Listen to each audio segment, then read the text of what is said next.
Bismillahirrahmanirrahim. Assalamualaikum warahmatullahi wabarakatuh.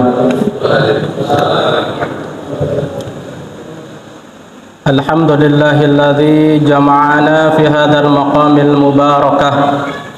Asyhadu an la ilaha illallah wahdahu la syarika lah wa asyhadu anna Muhammadan 'abduhu wa rasuluhu la nabiyya ba'da. Allahumma salli wa sallim ala sayyidina Muhammad ibn Abdillah wa ala alihi wa ashabihi wa man tabi'ahum bi ihsanin ila yaumil qiyamah. Amma ba'd. Alhamdulillah, sudah sepantasnya kita bersyukur kepada Allah pada malam hari ini kita masih diberikan nikmat sehat, nikmat iman dan juga nikmat Islam, sehingga kita bisa menjalankan rangkaian ibadah kita di bulan Ramadan. Amin. Alhamdulillah ya Allah ya Rabbal Alamin. Salawat dan salam semoga senantiasa tercurah kepada baginda Nabi besar Nabiullah Muhammad Rasulullah sallallahu alaihi wasallam, keluarganya, para sahabatnya dan umatnya hingga akhir zaman. Hadirin jamaah tarawih yang dirahmati Allah Subhanahu wa taala, Allah ketika menjelaskan hukum puasa di bulan Ramadan, maka Allah tidak hanya menjelaskan bahwa puasa itu telah diwajibkan kepada orang-orang yang beriman saja, tetapi Allah juga menjelaskan bahwa puasa yang diwajibkan itu ditujukan untuk melahirkan ketakwaan, yaitu la'allakum tattaqun. Nah, dari sini kita bisa memetik pelajaran penting bahwa kita diajarkan untuk berpikir dan bertindak serius. Maksudnya adalah ketika kita berpikir tentang sesuatu, maka harus ditujukan untuk beramal. Dan ketika kita beramal, maka harus ditujukan untuk menggapai tujuan tertentu.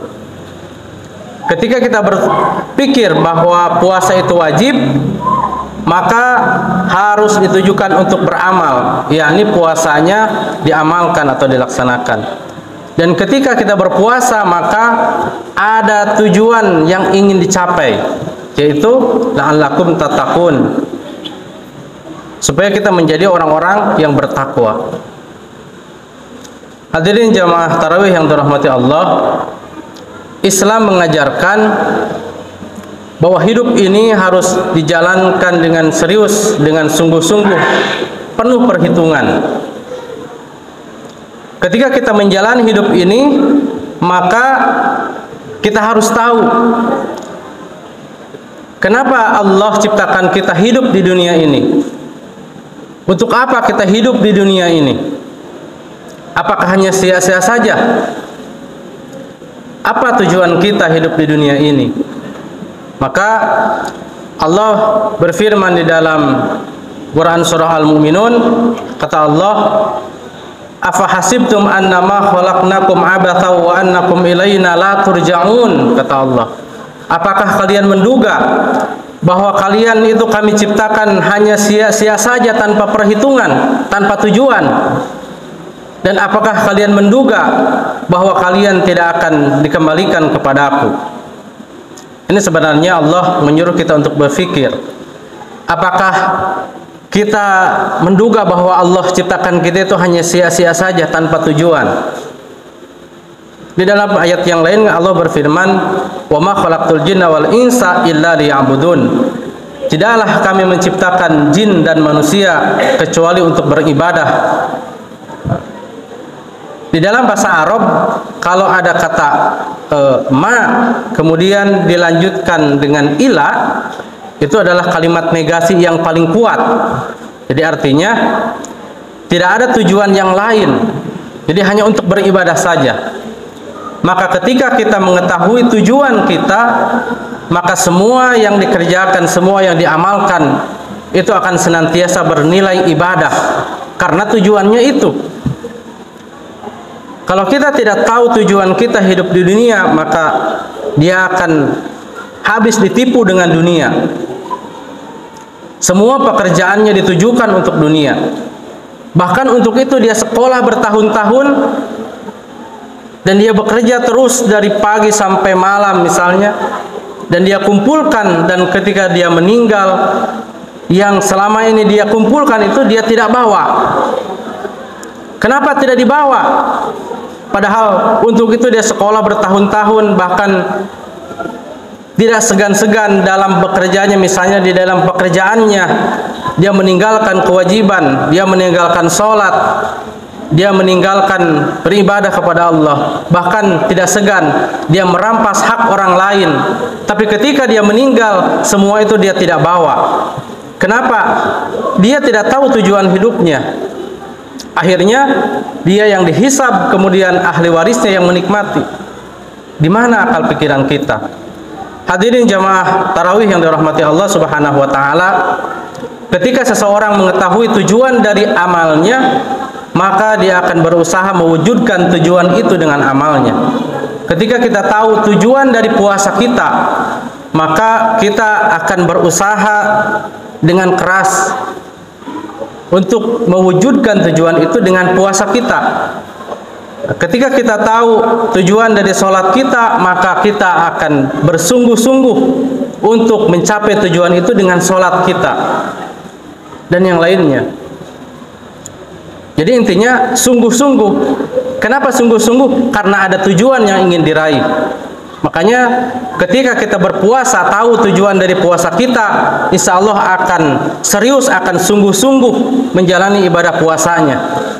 Kebanyakan ini fakta, di beberapa masjid bahkan sudah di stop, tidak ada ceramah Ramadan. Kenapa? Karena sudah tidak ada jamaahnya.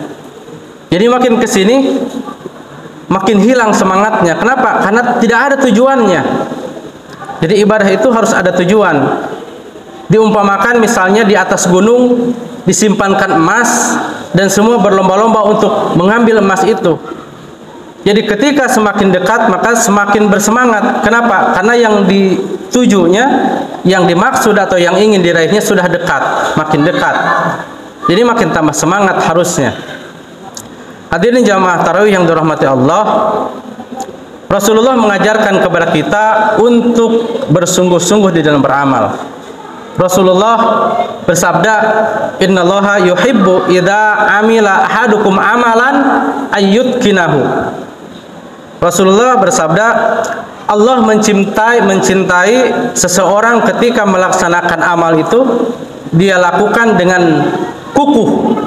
Ayyutkinahu itu artinya dengan kukuh. Artinya maksud dari hadis ini diriwayatkan oleh Tabrani di dalam kitab Mu'jamul Awsat dan kitab riwayat Al-Baihaqi di dalam kitab Syu'bul Iman. Bisa dilihat di situ.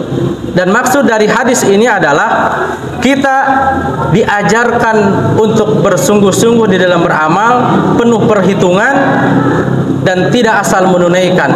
Itu garis besarnya. Kita diajarkan untuk sungguh-sungguh di dalam beramal, tidak asal menunaikan gitu.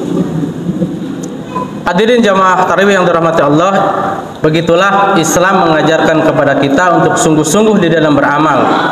Bagi seorang muslim yang sudah sungguh-sungguh di dalam amalnya, yang sudah menetapkan tujuan dari amalnya, yang menetapkan tujuan sebelum dia beramal dan dia berupaya keras untuk menggapai tujuan tersebut, maka dia berhak mendapatkan kemuliaan dari Allah. Jadi Allah akan membimbingnya. Wa man jahada fina lanahdiyannahum subulana. Siapa yang bersungguh-sungguh di jalan kami, kata Allah, maka kami akan menunjukkan jalan-jalan kami kepada mereka. Jadi siapa yang bersungguh-sungguh di jalan kami, kata Allah, jadi bersungguh-sungguh di jalan kami, maka Allah akan tunjukkan jalan-jalan kami kepada mereka, kata Allah. Contoh misalnya seseorang yang ingin menghafal Al-Quran 30 juz, itu perlu kesungguhan. Maka orang yang tidak sungguh-sungguh, maka dia berpikir mustahil bisa menghafal Quran 30 juz. Tetapi yang bagi orang yang sungguh-sungguh, Allah akan membimbingnya. Insya Allah dimudahkan oleh Allah. Tapi syaratnya adalah sungguh-sungguh. Pepatah Arab menyatakan manjada wajada. Pepatah itu sebenarnya dari situ. Siapa yang bersungguh-sungguh maka dia akan mendapatkan apa yang dia cita-citakan. Semoga Ramadan kali ini menjadi wahana latihan kita untuk bersungguh-sungguh di dalam beramal, dan mudah-mudahan Allah Subhanahu wa taala memberikan kekuatan kepada kita untuk menggapai apa yang kita cita-citakan, apa yang ingin kita wujudkan. Saatnya kita introspeksi, sudahkah selama ini kita beramal dengan sungguh-sungguh? Sudahkah hidup ini kita jalani dengan serius, penuh dengan perhitungan? Sudahkah ibadah-ibadah kita yang sudah kita amalkan, kita jalankan dengan serius? Sudahkah para pengemban dakwah itu sudah bertindak serius di dalam dakwahnya? Ataukah hanya menyampaikan seruan-seruan saja tanpa tujuan yang jelas? Maka mudah-mudahan Allah memberikan kekuatan kepada kita untuk tetap bersungguh-sungguh di dalam amal kita, dan bersungguh-sungguh itu diwujudkan dengan amal kita, dengan keseriusan kita untuk menggapai semua yang ingin kita raih dari amal itu. Mudah-mudahan Allah memberikan umur kita sampai dengan Ramadan ini, dan alhamdulillah sekarang sudah masuk 10 hari terakhir di bulan Ramadan. Maka sudahkah kita lebih serius, lebih sungguh-sungguh di dalam puasa kita? Itu mungkin yang bisa kami sampaikan. Mohon maaf atas segala kekurangannya. Billahi taufiq wal hidayah. Wassalamualaikum warahmatullahi wabarakatuh.